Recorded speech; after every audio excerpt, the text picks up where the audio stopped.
Cara rotate objek 3D dengan menggunakan button.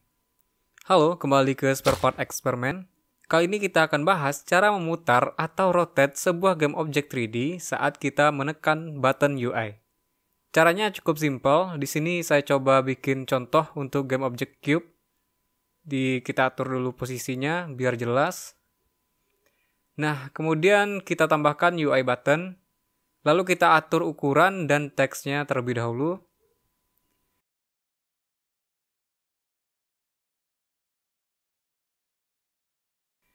Nah, kita kondisikan jika tombolnya ditekan, maka objek 3D-nya akan melakukan rotasi. Jika ditekan lagi, maka objek 3D-nya berhenti. Oke, selanjutnya yang perlu kita siapkan adalah file script-nya. Kita buat file C# baru, kita kasih nama rotate script aja, kemudian double klik script-nya. Jadi yang kita butuhkan pertama adalah variabel boolean, kita kasih nama isRotate. Terus kita butuh variabel public, tipe datanya float dengan nama rotate speed.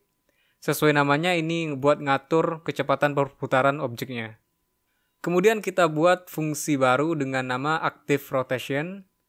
Lalu di dalamnya kita buat pengkondisian. Jika isRotate-nya true, maka kita jadikan isRotate-nya false. Else, kalau isRotate-nya false, maka isRotate-nya kita jadikan true. Ini semacam metode supaya ketika tombolnya ditekan, maka objek 3D-nya berputar. Jika ditekan lagi, maka objek 3D-nya berhenti berputar. Nah, sekarang kita ke update. Di sini kita kondisikan jika isRotate bernilai true, maka kita panggil perintah transform.rotate. Nah, kita tentukan terlebih dahulu pada sumbu mana yang mau kita putar. Kita ketahui bahwa Unity memiliki 3 sumbu, yaitu X dan Z yang sumbunya horizontal, dan sumbu Y yang sumbunya vertikal. Jadi mungkin kita putar dulu di sumbu Y, maka di dalam kurung transform.rotate kita buat, untuk perputaran di float X kita nolkan, kemudian di float Y baru kita isi 10 dikali rotate speed dikali time.delta time. Kalau sobat mau memutar objek 3D-nya pada sumbu X, maka sintaks 10 kali rotate speed ini bisa sobat buat di float X. Begitupun untuk sumbu Z. Ingat, pada video ini kita kondisikan yang kita bikin adalah berputar di sumbu Y. Kemudian float Z kita nolkan juga. Nah, kemudian untuk space kita tulis space.world. Space ini ada dua, yaitu world dan self.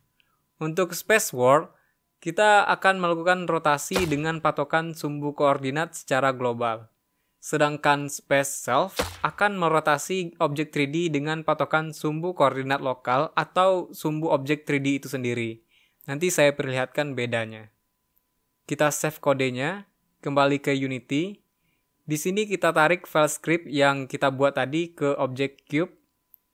Klik objek cube dan di sini terdapat properti variabel rotate speed. Di sini kita isikan sekitar 8 aja dulu. Nanti untuk kecepatan putarnya bisa kita sesuaikan. Kemudian kita klik UI buttonnya. Pada inspektornya terdapat properti onClick. Nah, karena script yang kita bikin tadi kita letakkan di objek cube, maka kita tarik game objek cube-nya ke kolom game objek ini. Kemudian pada fungsi kita pilih active rotation. Nah, selesai. Kita coba play. Dan ketika kita klik button rotate, objek cube-nya akan berputar pada sumbu Y.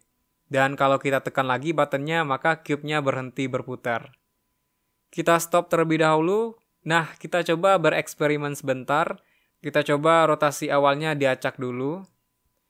Nah, sekarang kita coba play lagi. Kalau kita klik tombol rotate, maka akan terlihat objek 3D-nya akan tetap berputar pada sumbu Y yang global. Sekarang kita coba kembali ke script dan kita ubah space.world-nya menjadi space.self. Kembali ke Unity dan play lagi. Ketika kita klik tombol rotate, maka bisa kita lihat objek 3D-nya akan berputar pada sumbu Y objek 3D itu sendiri. Disitulah perbedaan space world dan self. Dan ini tidak hanya berlaku untuk rotasi saja, tapi juga berlaku untuk posisi dan scale.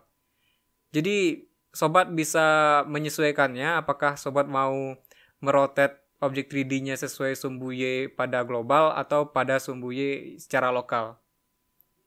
Oke, mungkin pada video berikutnya kita buat tombolnya lebih banyak. Jadi ada tombol untuk memutar objek sesuai sumbu X, Y, dan Z. Sekian spare part kali ini, terima kasih, semoga bermanfaat.